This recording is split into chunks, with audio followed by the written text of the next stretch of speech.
I'm Zoe Delahunty-Light, and I'm always on the hunt for a new game to fix my Stardew Valley itch.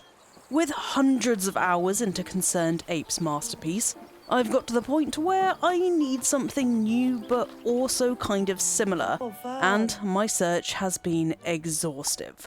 I'll be making more videos about other Stardew-esque games, but for now, I'm here to tell you the reasons why you should be playing Blue Oak Bridge if you're a Stardew fan.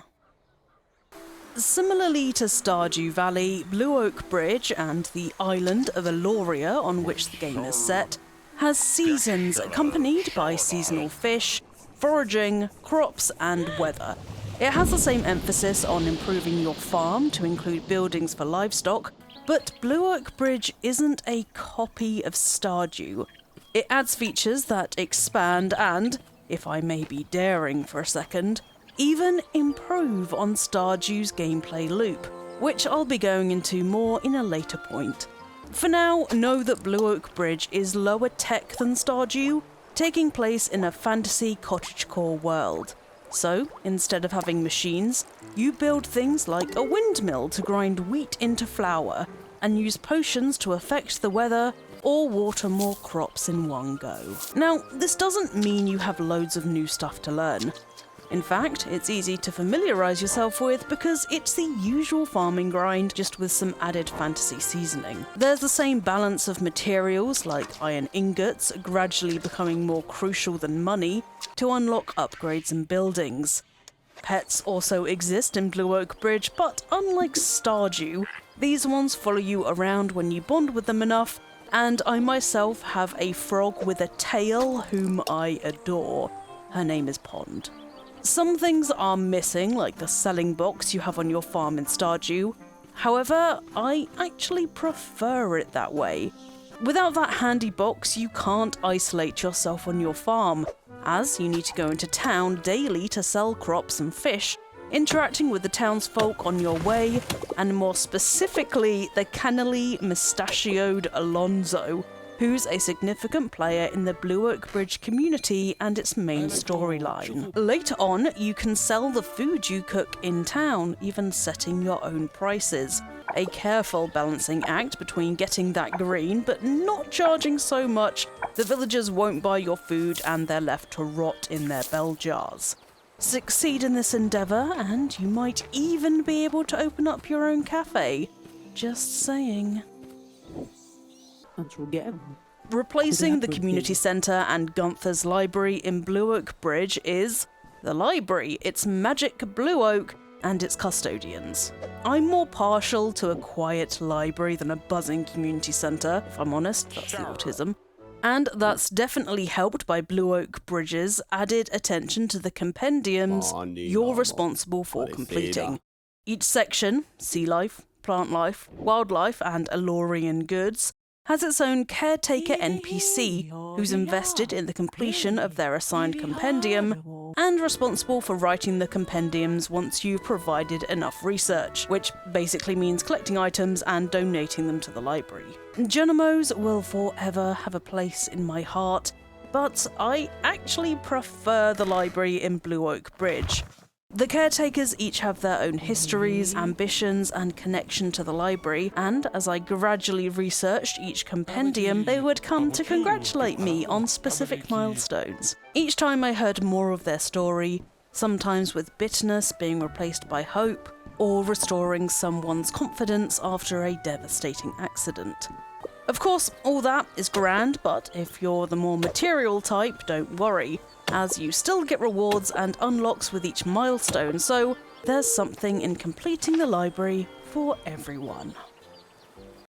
Blue Oak Bridge has a diverse cast with non-binary characters, a range of ethnicities, and, when you're building your character, loads of hairstyles to suit different hair types, from locks to braids to facial hair. Bonding with Eloria's diverse cast of characters requires the completion of friendship quests, which, praise be, have their own section in your journal, in addition to each person's favourite items, so you don't need to keep track of them using your brain, which I always found really difficult with Stardew.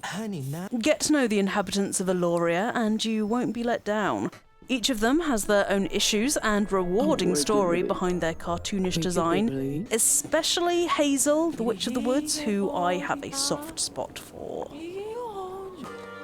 Stardew Valley is quite an independent game. Most of what you want to achieve is completely up to you, and the same applies to Blue Oak Bridge, except there is the added option of doing actual quests. Absolutely no time pressure is put on you to do so you can be as independent as you wish in regards to whether you help out the community or devote yourself entirely to your farm. There is an overarching main story centering on the Queen's contempt for her townsfolk, and unlike the Jojo Mart versus store issue in Stardew, you're drawn into both sides whether you want to be or not. I appreciated this as I never turned down a good quest, and it also didn't lock me into any choices, which was quite the relief. Blue Oak Bridge's fantasy seasoning means that in lieu of machines you have animals. These aren't just the usual cows, pigs, chickens and what have you. Mythical creatures can be bought and cared for, and in return they'll care for your farm. So there's the Wellaroo, a Loch Ness watered dinosaur who waters your crops, Mr. Gilbert, a gorilla who digs up resources for you, an okapine, a plant fox who speeds up the regrowth rate of trees and grass, and more. They won't be this generous automatically though.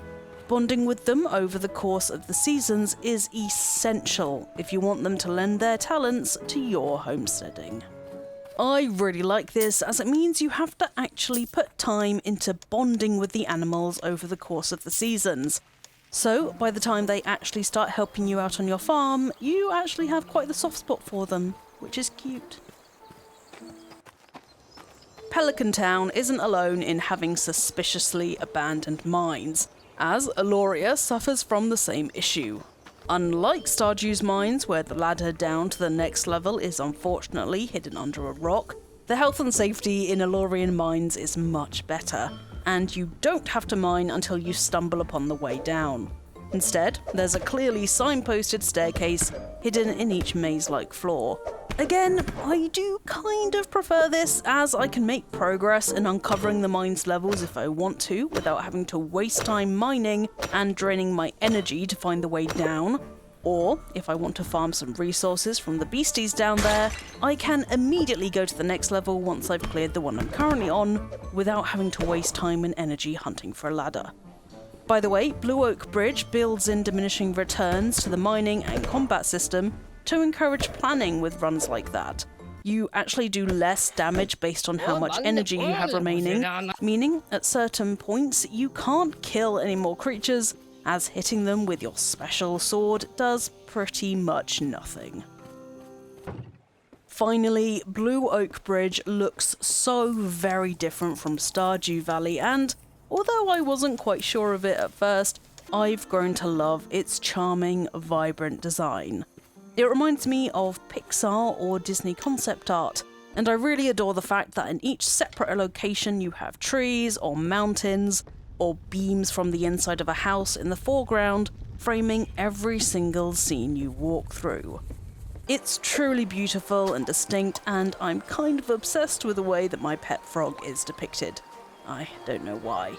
Blue Oak Bridge is currently in early access at the moment, so I should mention that it does have some small rough edges, but there was absolutely nothing that prevented me from playing or enjoying the game, and 90% of the time I've been playing it on my beloved Gengar-themed Steam Deck. So, if you're watching this and you're also surgically attached to your Steam Deck like I am, rest assured, once you put Blue Oak Bridge into Proton Experimental, it works absolutely fine. You will have to deal with some lower frame rates in specific areas, but it's really not that bad. And there you go. That is 7 reasons you should be playing Blue Oak Bridge if you're a fan of Stardew Valley and have played it to death like me. Are you going to give Blue Oak Bridge a go after watching this video, or do you have any other Stardew-esque game recommendations? I'm always looking for a new farming or life sim to hibernate with, so if you have one, Zoe Delahunty-Light, would love to hear it in the comments, or you can tag me on Twitter at Zoe_Dells. Haunted Chocolatier, please come out soon. If you've made it this far, thanks so much for watching, and make sure you subscribe to Eurogamer and like this video for more videos from yours truly, as we have a new video out almost every single day. Now, I'm going to go and try to complete the Blue Oak Bridge library because I really want to see what each rejuvenated room looks like, so I'll see you lot next time.